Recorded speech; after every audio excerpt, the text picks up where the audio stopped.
देखिए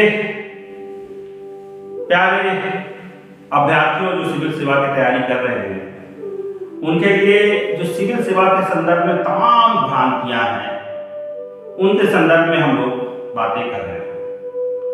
एक बात हम लोगों ने टाइम मैनेजमेंट के संदर्भ में की, क्योंकि सिविल सेवा के संदर्भ में बड़ी समस्या ये है कि अंतर विषयी ये परीक्षा है। बहुत सारे सब्जेक्ट जितना आप सोच सकते हैं, जितनी एक समान संचेतना की जरूरत होती है ना, तो उनको कैसे हम समान समय दें, कैसे टाइम मैनेजमेंट करें, एक बड़ी समस्या है। आज का जो टॉपिक है वो बड़ा इंपॉर्टेंट है कि सिविल सेवा जो अंतर विषयी है, जिसमें बहुत सारे विषय हैं। फॉर एग्जाम्पल हिस्ट्री है, ज्योग्राफी है, फिर हिस्ट्री के भी बहुत बड़े पार्ट है ना भाई। अब एमए होता है, उससे पीएचडी होती है, तो किसी एक पर्टिकुलर पार्ट पे होती है, तो हिस्ट्री के लगभग सब पार्ट है ना। ज्योग्राफी है, इन्वायरमेंट है, इकोलॉजी है, इंडियन पॉलिटी है, गवर्नेंस है, इकोनॉमिक्स है, जनरल साइंस है, साइंस टेक है, इंटरनेशनल रिलेशन है, इंटरनल सिक्योरिटी है ना। कितने जितने आप सोच सकते हैं वो सब विषय इसमें है ना भाई। तो इसके लिए तो अलग अलग विषय विशेषज्ञ होने चाहिए, है ना भाई। सामान्य अवधारणा क्या है कि इसके लिए अलग अलग विषय विशेषज्ञ होने चाहिए।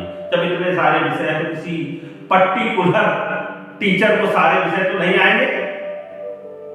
और मजेदार बात देखिए, परीक्षा एक अकेले विद्यार्थी को पास करना है भाई। हिस्ट्री से अगर आप एमए करेंगे, पीएचडी करेंगे, ज्योग्राफी से करेंगे या किसी और पर्टिकुलर सब्जेक्ट से करेंगे, तो आप एक सब्जेक्ट पढ़ रहे होंगे।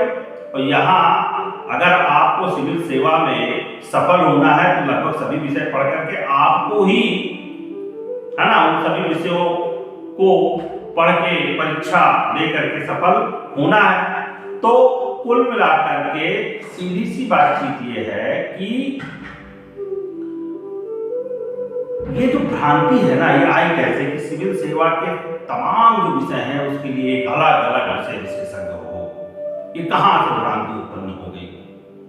देखिए, ये इस भ्रांति की जो जड़ है वो कारपोरेट कोचिंग जो सिविल सेवा के क्षेत्र में आई, जो पहले मेडिकल में होती थी, इंजीनियरिंग में होती थी, ये जो कारपोरेट कल्चर आया कि विभिन्न शहरों में हम खोलेंगे, बहुत सारे टीचरों की भर्ती करेंगे, फिर उनको सर्कुलेट करेंगे,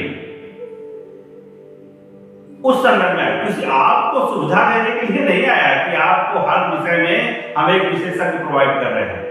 ये अपना लाभ, कारपोरेट क्या करता है, अपना लाभ सोचता है, ठीक है ना भाई। सीधा नियम है। कारपोरेट कल्चर का मतलब यह है कि कैसे लाभ ज्यादा से ज्यादा बढ़ाया जा सके, ये मेरा मुख्य मकसद है। तो अगर अधिक टीचर होंगे तो उनको सर्कुलेट करना आसान होगा, है ना।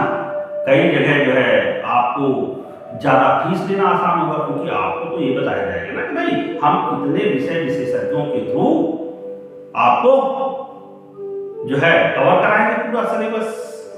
और जब सारे विषय विशेषज्ञ होंगे तो फीस तो ज्यादा देनी ही पड़ेगी भाई। एक व्यक्ति गाइड करेगा और बहुत सारे व्यक्ति गाइड करेंगे तो उनकी फीस तो ज्यादा होगी ना। तो ये उन्होंने आपके मन में स्थापित कर दिया है। ध्यान रखिएगा, इस संबंध में एक उक्ति है कि भाई नजर का इलाज तो है, नजर खराब हो जाए तो आप, है ना, अपना चश्मा लगवा लें, उसका नंबर चेंज करा लें, ज्यादा प्रॉब्लम आ गई है तो ऑपरेशन करा लें। लेकिन जो नजरिया है ना, जो दृष्टिकोण है, वो अगर आपका बिगाड़ दिया गया ना, तो उसका इलाज इतनी जल्दी संभव नहीं है। मैं ये नहीं कहूंगा कि इलाज असंभव है, क्योंकि उक्ति ये है कि नजरिए का इलाज नहीं, नजरिए का इलाज है, बशर्ते आप उस नजरिए को बदलने का प्रयास करें, उसको पहले सच्चाई जाने उस नजरिए के विषय में। तो जो ये नजरिया बनाया गया है कि अलग अलग विषय विशेषज्ञ होने चाहिए, आप मान के चलिए कि ये कारपोरेट कोचिंग्स का संजाल है। आप समझिए, पहले जो विद्यार्थी होता था ना, वो ग्रेजुएशन करने के बाद और पोस्ट ग्रेजुएशन करने के बाद सिविल सेवा के बारे में सोचता था। अब क्या है कि जो माँ बाप